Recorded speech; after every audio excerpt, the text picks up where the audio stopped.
Mayam Butara Mosuri, Musiki Topigasi, continuity and differentiability ki parameter issue na sarap parang masida pagdisi min value theorem haibane. Da min value theorem sida ko na ahan baba min value theorem zila sangada ko Rolle's theorem mai lam khona yako. Mari Rolle's theorem da masi kali hari habido hojai sila iraga thamni sileba. Habidi man hari se smart over. Rolle's theorem hari se f(x) है function में ले हर ये function से मार्ग dimension में सीनी अदुगा range ना any real number तो real debit function है तारे अदुगा real फंक्शन से बाहर भी इसी a के b के से real है मार्ग डायमेंशन a b हर बिंदु तक से और बाहर तारे तो सीधे डिफाइन तो वो फंक्शन नमा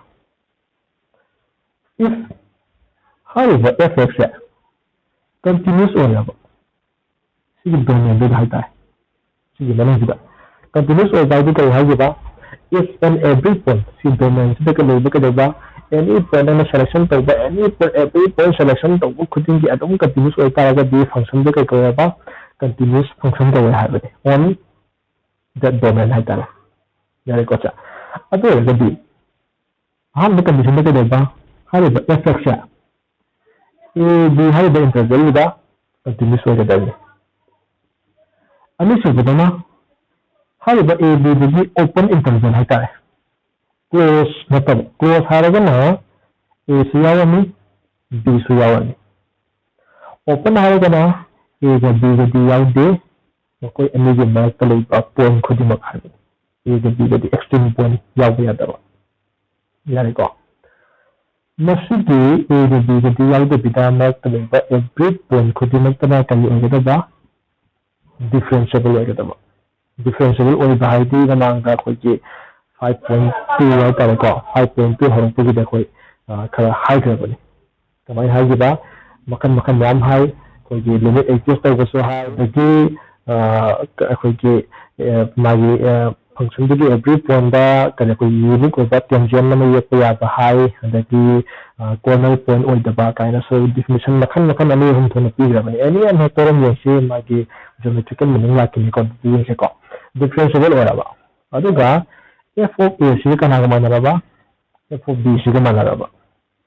अदुगा दी मान है से मसी कंडीशन हम जो है सुमगा दी मान है से कहनो Rolle's theorem से applicable हो से फंक्शन से है apply पर्सन पे यार सी कंडीशन हम जो है सुमगा applicable हो अदुगा Rolle's theorem है से करें मसी हम जाना चुनना को मसी हम चुनना Rolle's theorem की satisfied तगड़े है जरा मागी theorem दो जगी मागी applicable हो है जरा और अगर दी applicable और अगर दी मान है नहीं इसी कहीं नो है करेगा दी है बा open interval दो मधु की मने बा सम C है वो थोड़ा करेगा अम्मा वो भी अम्मी वो भी आहो मुझे मरी वो भी सम C है वैसे करें मकन की C में हमें तंदा f दिया सो भाई दी मागी फंक्शन तो की derivative की value at high basirida kataba jawata ba machine में कोई रेस्टोरेंट हाइस मसी ज्योमेट्रिकल मीनिंग के लाख से ज्योमेट्रिकल मीनिंग लाका में कोई क्या का दो इसे यार को से अभी जब ज्योमेट्रिकल मीनिंग लाख से कोई अब तक मिसिंग हो गए मान लाइन हाई बदन ना वाई एफ दैश ऑफ सी है बसा सी है वो पॉइंट दा ये इबा टेंजेंट में ये पे आने है वो को मधु की स्लोप में है ना ताकि मसी में कोई मान देने से स्लोप की वैल्यू देने अब ताकि स्लोप की वैल्यू 0 तक है ना हर सी है यानी को से अब ये कोई ज्योमेट्रिकल मीनिंग के लाख से यानी को से ज्योमेट्रिकल मीनिंग देना कन से करो के को ज्योमेट्रिकल मीनिंग के लाख से हां बताइए मतलब भी थोड़ी जैसे सीधा ना फोकस तो से सीधा मो लाख से अब जे ए अरे बगी पॉइंट दा एफ दैश ऑफ सी में 0 ता हाई तारा के दी कहीं है बस C है रिवर्ब पॉइंट देखिए इवत टेंजेंट की स्लोप की वैल्यू क्या आएगा 0 स्लोप 0 होगा इसका स्लोप 0 होगा जो क्लास 11 तक होगा क्या होगा x एक्सिस तक पैरेलल और है स्लोप 0 होगा यानी को से क्लास 11 की वैल्यू को स्लोप 0 होगा यदि हाइपर लाइन दो x एक्सिस तक पैरेलल और है अभी भी ऐसे होगा हां बड़ा कोई सीधा लक्ष्य मतलब दमो अन्य में अभी तक से इंस्टा बने नहीं मसले दमो ताया अभी मखन ये भी हुआ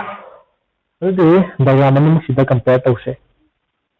f(x) continuous ꯑꯣꯏ ꯍꯥꯏ a ꯒ b ꯌꯣ ꯁꯤ a ꯂꯩꯔꯦ ꯁꯤꯗ b ꯂꯩꯔꯦ ꯌꯣ ꯑꯁꯨꯃꯥꯏꯅ continuous ꯑꯣꯏꯅ ꯌꯦꯛꯄ ꯌꯥꯗꯦ ꯌꯣ ꯇꯞꯄꯦꯀꯣ ꯁꯤ continuous ꯑꯣꯏꯕ ꯀꯧꯏ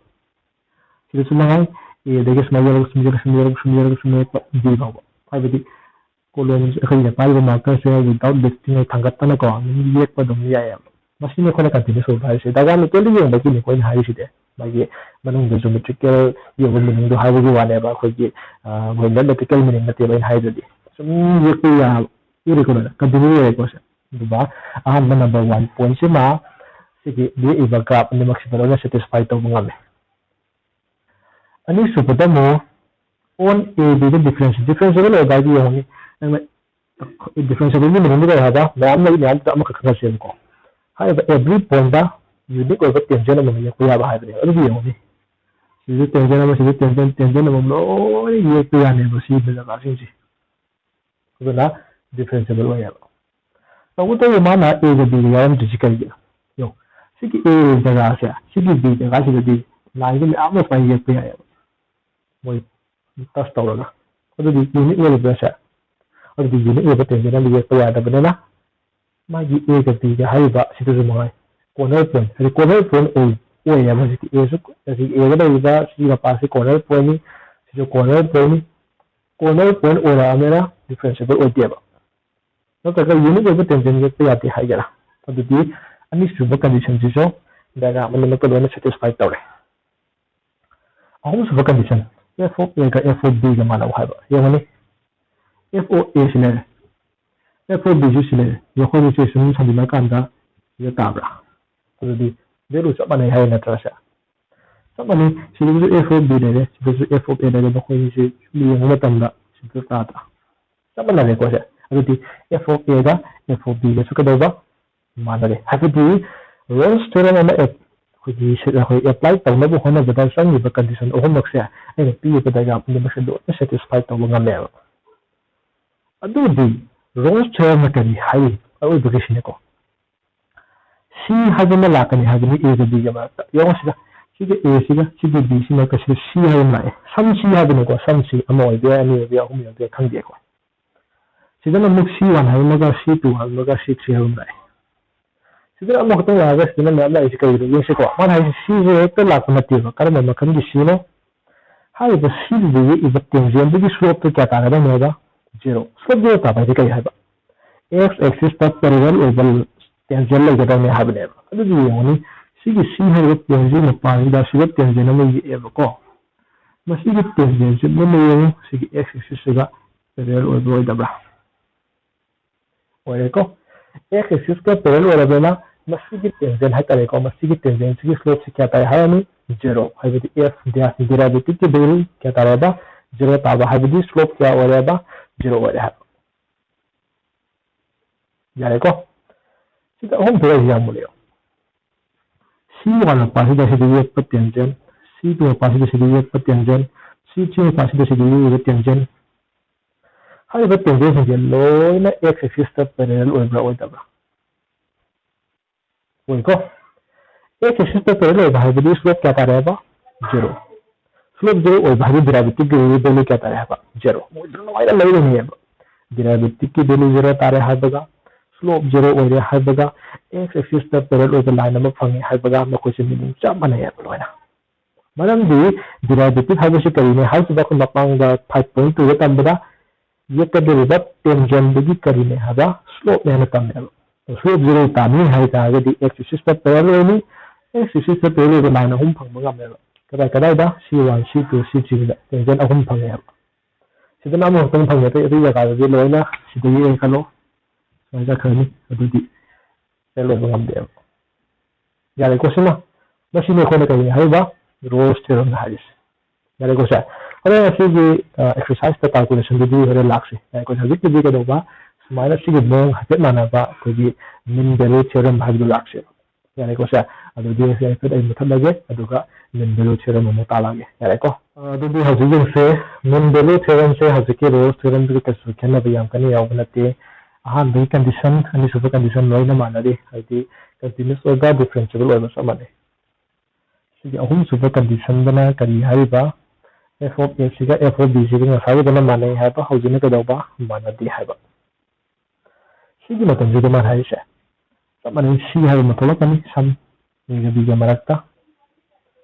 such that haiba c bula ga derivative ki value sa f of b minus f of a by b minus a already condition c rutani kare kena baro siga Mendelo theorem ga Rolle's theorem ga adugo Rolle's theorem di Mendelo theorem di lakpo oyamdoi ne yung sigo dum lakani ko geometrical meaning if the graph si graph ni si graph si fx graph a ga b ga marakta yek pone mala yare si continuous or differentiable or amona halawa ga ma ta kham f of a ga f of b ga malati f of a sin si f of b sin si dere yare ko amana sitara mana je yare ko mana sam si c1 haimong c tuang tole kaman tole si ko mana sia mana c si dere ba f dash of c f dash di itu kali haje ko na c de e ba tangent di slope ha bani adu di c1 da tangent no mi shape semana yare ko sia c to the tangent no mi shape semana jadi f dash of c1 haragana c slope tare f dash of c2 haragana c slope tare habidi c hariba point da yu iba tangent sing se c ga man ai se ba c kai no to khanga lo ya c kai no tara ga di function ji ki ho from ji a ni function ji yaro bis na b jadi a ga b ga direct samjina ba yaro da line ba ya ga sa line number ji slope to ko kai ne ba mai slope to ni ko a b ji slope to ke tara ga di y machine khadonaro divided by x machine khadonaro adu bi only y siga y is b he point le ko habidi f of b da g minus f of kana a habidi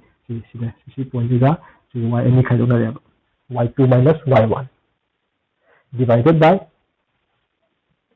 x2 minus x1 x2 diga no b x1 diga no e b minus kana a adu sinatra अगर ऐसे अपने करा समझना चाहिए function दे की हर form दुगा अगर तो अरे बमफिन दुगा समझना का लाइन दो अभी स्लोप पॉइंट का नेब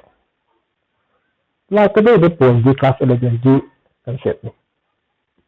लाइन अनि स्लोप मना रे दी कई quoi पैरेलल है जो लाइन अनि स्लोप मना है लाइन अनि दी स्लोप मना के हर दी पैरेलल है तो अभी Sigi line siga hoje ene yechi ba si hoje ne dillo ene parallel oitra adu ga dina hani sa starting point ga end point ga samjina ba line ga parallel oiba tangent ka thok ne ha bane ba c1 ha maga c2 ha ama kan thok khibe ani thok khibe ahum thok khibe mari khangdi machine de khangdi san c ha yani ko sa yiki rows seven digana kai ha ba hari ba c hai ba point da ye iba tangent do x axis ta parallel hai Mendelo theorem kai hai ba hari ba sam c hai ba point da ye iba tangent da slope to function da starting point da end point da samjina ba line da ka da ba parallel oi hai ba yare ko sa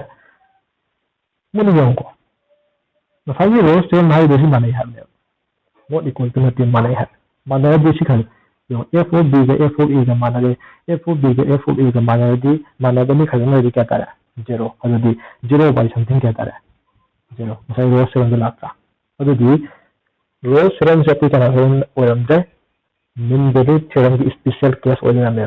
special case ai ga ba si mana ga matam da adu di masida ki khona ka se masa ma khak losin zero ko Mendelo theorem pan da di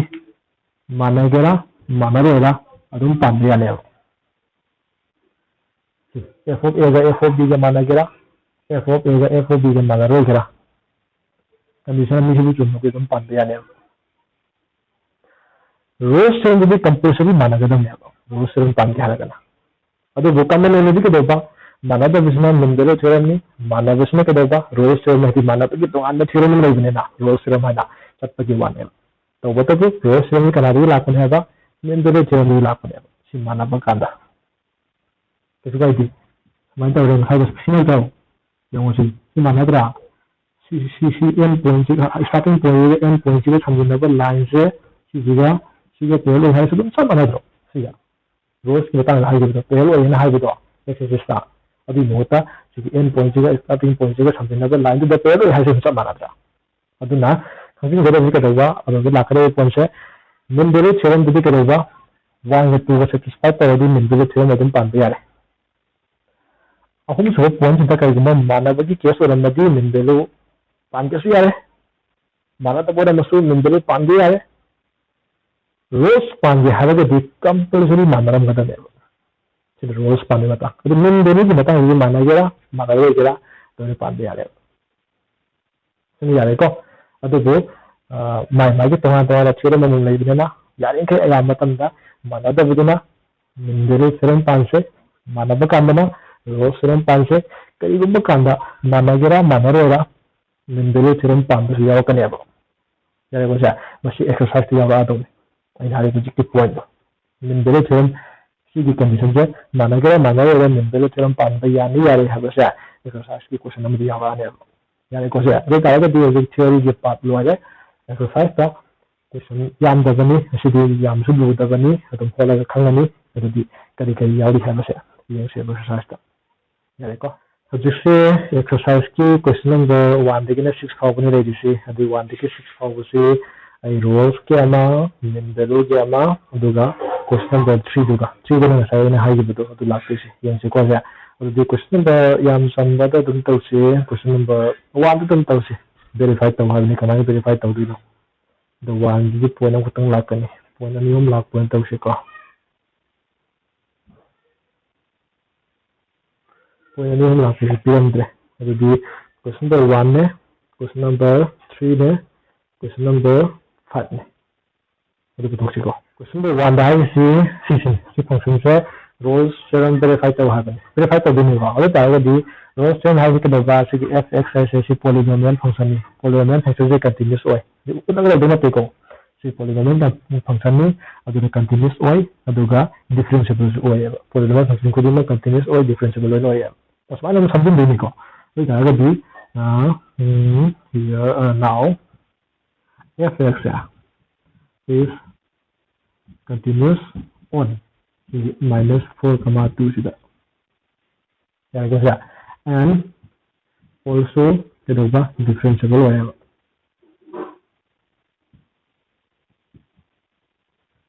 on minus 4,2 open the cabin sini ko close or si ya budi ai atau ko pi di interface betul ya di close ni budi ya oi baram di endpoint di ya tanela itu fx continue malam dari pi itu suka di malam 3 si ai sinus fx polynomial function lo begini kan pi suka di ini kok aduga sigi sida dulu putuk se f of minus 4 saya ko f of ka kanaga f of b mana ga da mun ta mana ba mana yin se f of minus 4 si minus 4 sebelum ini minus 4 square plus 2 minus 4 minus 8 jadi dikata ya jadi 16 minus 8 jadi 0 tambah ya guys ya itu ga f of namu 2 f of 2 da 2 square plus 2 minus 8 equal to 4 8 masih 0 tambah itu ga di dia 4 f of minus 4 juga karena kemana f of 2 kemana ya continuous order differentiable order bagi si f of b kemana have control o mo yare ba itu ga di roles theorem kali hari roles theorem hari se na kan sa lagi ko by roles theorem na there exists some c belongs to Canada minus 4,2 sige there is no some c having follow kami such that f just of c ja ko kita taga ba zero taga da ha aduh aku na verify ta buji kai mo ne ko ista ina makala hore sige differentiable ko mo utre and also use differentiable on the halaga and its derivative is given by jadi thang lagi iya ko yo f dash x C derivative of twice x plus C2 0 takhay twice x plus 2 tare adu agadi f dash of C0 ta hai dise f dash of x ki mahut kya se la seba C se la seba adu kya tare twice C plus 2 equal to 0 yes sida x ki jagah C symbol hai adu di C equal to yang se minus 2 minus 1 tara male adu di verify ta mai sikai कोई continuous ore differentiable ore endpoint manare rows term na satisfied tawbang amara seven ki satisfied tawbang amara adu rows term na kari hari haba tamda c haven thole kani sida karam moda f dash of c0 taba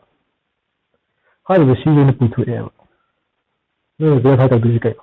no verify ta bisi na para the c ki value se c ki value c manu chan tabla minus 1 sibu minus 4 ga 2 gi na yaw dabra na yaw ko masi hit minus 2 ga minus 4 ga 2 gi marak ta gi ta atopa outside the value ma ta aba c sina madu di row serum verify ta bangam dre ba doi row serum verify ta ma jaru di step sina para iba c gi value sina interval gi nang ga chandra matta ga chandra check ta ba sina ba verify ta ba sa ma nei ore nimdoro thirang gi batang se smile tong ne jare ko sibo ba adu di hoji question number 1 tamale nang akoi na nimdoro thirang ta kara row serum ta kara mo ko pe mo adum mane adu di question number 1 dai adu di question number 5 to hanu tawge aduga 3 de la ke yare ko adu question 5 ta is sini function pe in a b heavily a ki value no 1 ni b ki value no 3 ni ka min value 7 verify ta hai bani adu ga ro da mana c haven puthu hai kana gi malta 1 kama 3 gi marakta subject kya ta ba f dash of c se devata ci puthu hai bani ci ko lakse ha da min value 7 verify ta ci haji ki exam ni c polynomial function aduna ci 1 kama 3 hai da interval ci ta ka continuous oi differentiable oi han tharan madu mai ta oi ge hal mawang tha gi da ngai aduga hari basiki derivative sa masiki derivative sambil ne ko isa this derivative is given by f dash of x yung derivative kata yung si 3x square and then minus si 2 sing mang la ni 10x minus 3 1 s ki 1 second derivative ai ni ko sambil ne si hai ga ne ko sa adu di ma hai se f of f of a hai f of 1 ये जो वाले को 1 से लेके 1 cube minus 5 into 1 square minus 3 into 1 ये भी क्या आता है 1 minus 5 minus 3 equal to should be minus 8 minus 7 आता है तो f of का नाम है 3 ये 3 cube minus 5 into 3 square minus 3 into क्या 3 अभी 27 लग रहा है minus 945 लगा minus 9 jadi क्या आता है 27 minus 9 10 4 54 jadi 20 minus 27 आता है अरे f of 1 का f of 3 का मान लेते हैं अरे continuous oi differentiable oi f of 1 का f of 3 का मान लेते हैं अरे main value theorem की applicable oi अरे ताकि main value theorem में करी हारी there exists some का दोगा C belongs to dozen 1 comma kada 3 da such that f dash of C is f of 3 minus f of 1 divided by 3 minus 1 see there f of b minus f of a divided by b minus a hai so ye min value theorem da yaw ni see this one f dash of C sin b se see that 3c square minus 10c minus 3 equal to अगर इसे क्रम में तक देखो ये मतलब लगा से सिंजम दिया अब सिंजम वाले करना तो ये हो गया f of 3 है minus 27 minus f of 1 minus 7 और ये मसाले minus लगा plus 7 aduga makhadana 3 minus 2 di 2 aduga si muthabagi ko aduga aduni da seba adu yo si implies yo samjing se 3c square minus 10c minus 3 left right na yo si di minus 20 by 10 minus 20 by 10 di kya tare minus 10 adu di thangila si ko 3c square minus 10c thangila di c plus 1 gani plus 7 equal to 0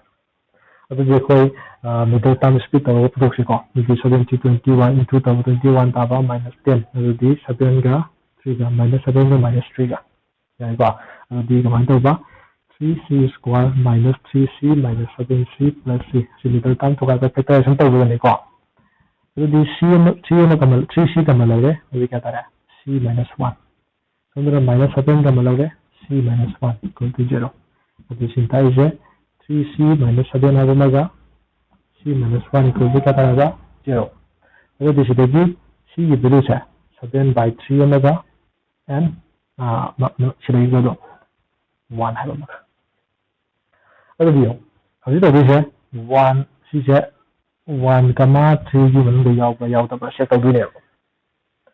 value भी करे तारे को नहीं c क्या तारा c 2.5 तामा 2.5 c 2.5 में कौन सा c ने 1 से भी फले c याव दे 1 भी याव दे 7 by 3 है बस 2.5 c याव है अब c है दिशा मैं तो से समझ लाई मतलब है ये को c से ना 1 comma 3 याव है माँ भी याव दे मान हाई भी दे कंपलसरी मैं हम जाओ करे हाल लेते हैं ये this one some c अल्लाह दी याव है ने तो दी 7 by 3 है बा c में याव सिला 1 comma 3 में याव तो दी c की स्टेप्स में को ना मैं बेरे थ्योरम वेरीफाई कर स्टेप तारा इबा c पुलप तो में याव बे है इंटरवल दी बने बा पुलप याव जगह याम जब अमर दी के दफा याव गदम ने बा अदी सम c कंपलसरी ने पूरा याव ने हम याव ने बस दी 7 by 3 है बस 1 comma 3 की मनी से सम बने ना अदना मैं बेरे थ्योरम के दफा satisfy तो वेरीफाई तो हाल ला पे ने यारे को से अदुगा रोज क्वेश्चन दो माना सी पुतो हाय सिन तो पुतो ये को सिन तो टिको दुगा माना ऐसे या ब्यास ऑफ सी 0 तागे दी सी पुतो सिन तो दी ब्यास ऑफ सी दिसले 3c square minus 10c minus 3 equal to 0 सिना मो इनटू तो बदा minus 9 तावा plus तो बदा minus 10 तावा तो दी क्या क्या है ले तो बारे ये सी रे तो दी सी रे तो है ये पुतो को याद है satisfy तो वो हम बोलते दी इनटू तो बदा minus 9 तावा दुगा plus तो बदा minus 10 तावा मशीन सी लेते अदुना इदि या रेशनो सी टेम्परेचर है तारे तो को याद रहे सी की वेरे थोक रहे ना तो कुम बता रहे से यार को सीमा अदु the question number 3 de lakh से को क्वेश्चन नंबर 3 de से question number 3c f of x services differentiable और है मागी fundament पीरे range पीरे अदुगा Hariba f x है does not vanish anywhere है vanish हो गया तारा दी 0 तादे है anywhere any जगह 0 तादे है इसी पूरे गिवन नहीं पहुंचा अदुगा को रखंगा दो से differentiable over function खुदिमक कई होगा continuous होगा सितंगा अदु continuous over खुदिमक differentiable और न्यू हाइपोथेसिस लेते यारे को अदुना differentiable और मैंने मसाला से कई तारे continuous और differentiable और अदुगा f of 5 का f of minus 5 का माना दे मतलब माना तो पे कंडीशन अमर तो पी माना दे उतलो हाइपोथेसिस और हरा में माना क्वेश्चन दा अदुदी कंडीशन अमी जी सुनगे दी अहम सुब कंडीशन से तीजरा पुरेरा मानकरा मानरा मोरा करी पांदे है जिबा मिन बेरे थ्योरम पांदे है बनेबा सिदा मिको सिदा को मिन बेरे थ्योरम पारा तुसे मिन बेरे थ्योरम में गई हारी पे इंटरवल -5, से की मनन द सम सी हारे से x तुम हारे से x हारे में तोला कने हा बनी सम x सम subject f dash of x है कमांड करबा f of -5 to be minus f of 5 divided by f of 5 है 5 minus 5 minus आई यार f of d minus f of a तो अदुबो f dash of x highway city माने decimal values anywhere highway number city का दोनों कना का माना बिया दिया बा 0 का माना बिया रो अदुबो लगा दी सिटी ये भी अपन f of 5 minus f of minus 5 divided by 10 से वो इक्वल टू क्या 0 Masi 0 ga manade haibadi mataksi 0 ga manaroi haibadi f of 5 minus f of minus 5 se not equal to kya 0 ga manaroi ba doi taraga di masidagi di f of 5 se not equal to kana f of minus 5 oina taba yani yam samba concept ni sida sabna di differentiable ga khakpira maka continuous oiratni haibadi sense tuma akhona pambirani aduga ahum suba condition di piram dabani piram gira piram ira kari tarana haba then value theorem palaga smain tawraga manadi habis utkadam yare ko se smain tawraga chapter 5 ki ba aroba part wala se sina